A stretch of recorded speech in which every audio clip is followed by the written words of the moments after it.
Now, I'd like to request our Honorable Chief Guest, the Director of Public Health and Preventive Medicine, Government of Tamil Nadu, Dr. TS Selvavinayagam, to deliver the Presidential Address. So, good morning. It's a great pleasure to be here. In fact, it looks like a more of an alumni meet and thanking the teachers, getting their blessings for the event. It's a great event, sir. And I especially thank our friends Raju, Prabhu, Vijay Kumar, Shankar, and all these people who have made this event in a shortest possible time. So they could conceptualize it, they could do it, bringing such a international speakers in one go. See, sometimes we also used to organize international conference where there'll be one or two speakers from the country, and we call it international. Now here, almost every university from US is represented here. It's a big thing, and South Asian universities are here. It's a really international, which they could able to do it here. And one more thing which I noticed when Vijay Kumar was speaking is that most of the speakers who attended here put all their efforts by themselves. All the resources, all the efforts is done. It's really exceptional. That shows your interest in the science, which we can definitely, it's a big thing to the country. South in Sunninga, it's really thing, it's a good appreciated, sir. And my association with this society starts with Raju. Raju, though we called him one of our employees, not so. He is such a guy who really do many things. In fact, I don't want to speak about the science here. You are all knowing experts. The only two things which I want to mention in this conference. The one is that we should be in a position to convert every challenge into an opportunity. And second part is the collaboration. Opportunity per se, he was heading our state public health laboratory, which connects around almost 38 districts he connects. Mainly does the job surveillance. And when the COVID hits, he was taking care of our RT-PCR lab. See, he used to take around 3 million tests, not one or two number, 3 million tests. In fact, this is the lab which has done maximum number of tests in the state. And it's not only that, you need to coordinate more than 200 labs which are functioning within the state. So that's the enormous magnitude potency he had, which he could able to bring when there is a challenge of COVID strikes. It not only stops there, we have done 4 rounds of zero survey in our state where even ICMR, in fact, we could do it much before even ICMR able to do it. It's basically public health unit is an administrative unit. So it is not a research unit. We are the program implementation units. I have more than 2,000 primary health centers functioning under my administrative control. This is an implementing unit. We could do the zero survey. It's not stopped there. We could able to establish a whole genomic survey event in our institutions. In fact, this is the first state to own a WGS facility within themselves, within the campus. See, this is able to bring the variance which is happening in the COVID.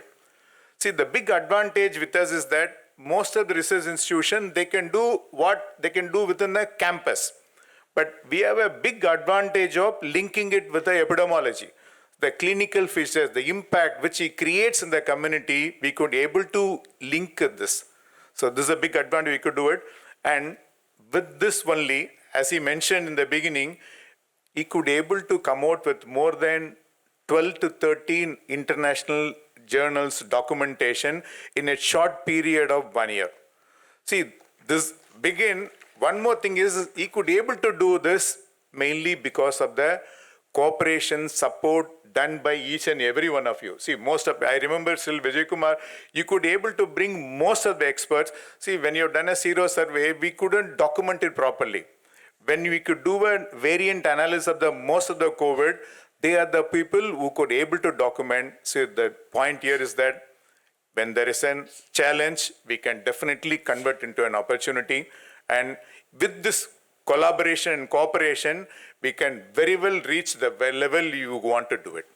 And this is particularly important in the current situation where Your President Trump is creating a shivering across everywhere where there's a freeze in the grants or the pause in the grant, whatever you call it, the science is going to stop. But at least this situation where we need to collaborate. See, I'm very, very open in saying that in the Western world, you have a resources, including the financial resource and expertise. But in our part, we have a samples. We can reach any corner. The number which we can, even unimaginable, we can able to do it in a short period of time. See, if you are able to do this collaborations, definitely we can do anything even when there is a resource constraints. And another 2-3 things which I want to say is that, see, when emerging and re-emerging these are happening, most of us will be able to know, see, we need to do a bigger surveillance and we need to create infrastructure. So these are the 2 things which will come across for an administrator like us, like how to pick up the cases earlier and how to treat them. This is our more important. But what is critically needed is that we need to have a mechanism to handle that pathogen.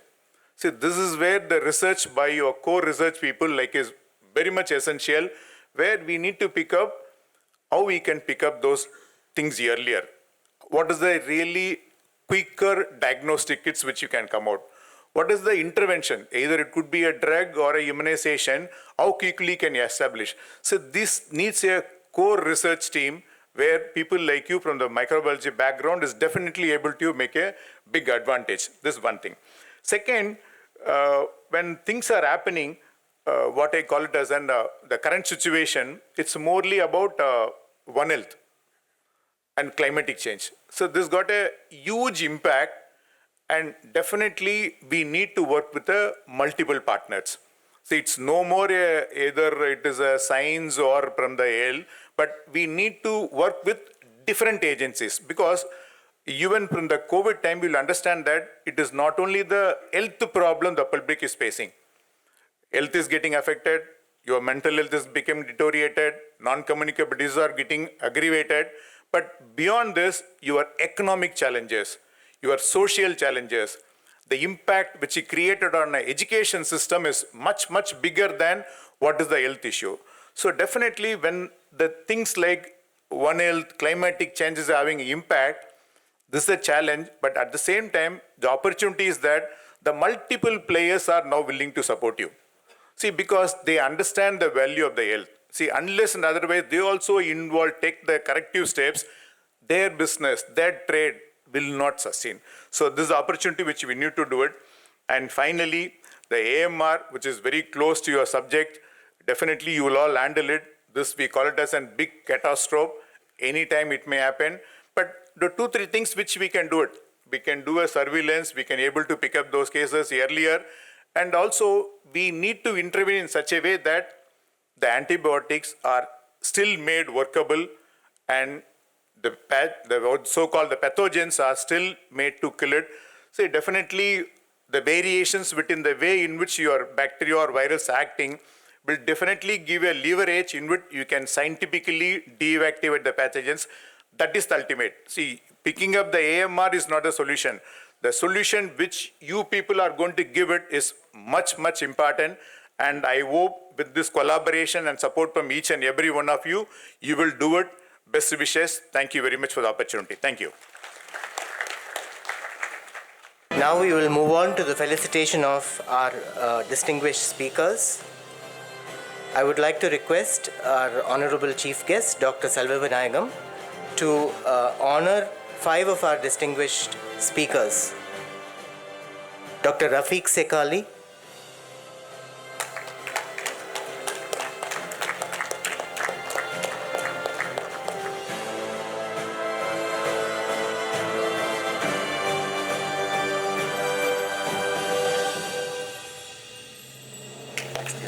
Dr. Guido Silvestri, Dr. Steve Deeks,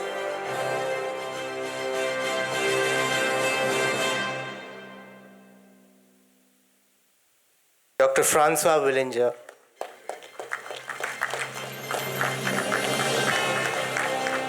and Dr. Rama Rao Amara.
I would now like to request our Honorable Chief Guests, Dr. TS Selvavinayagam, Dr. S. Armstrong, Dr. S. Elumalai, and Dr. N. Anandavalli to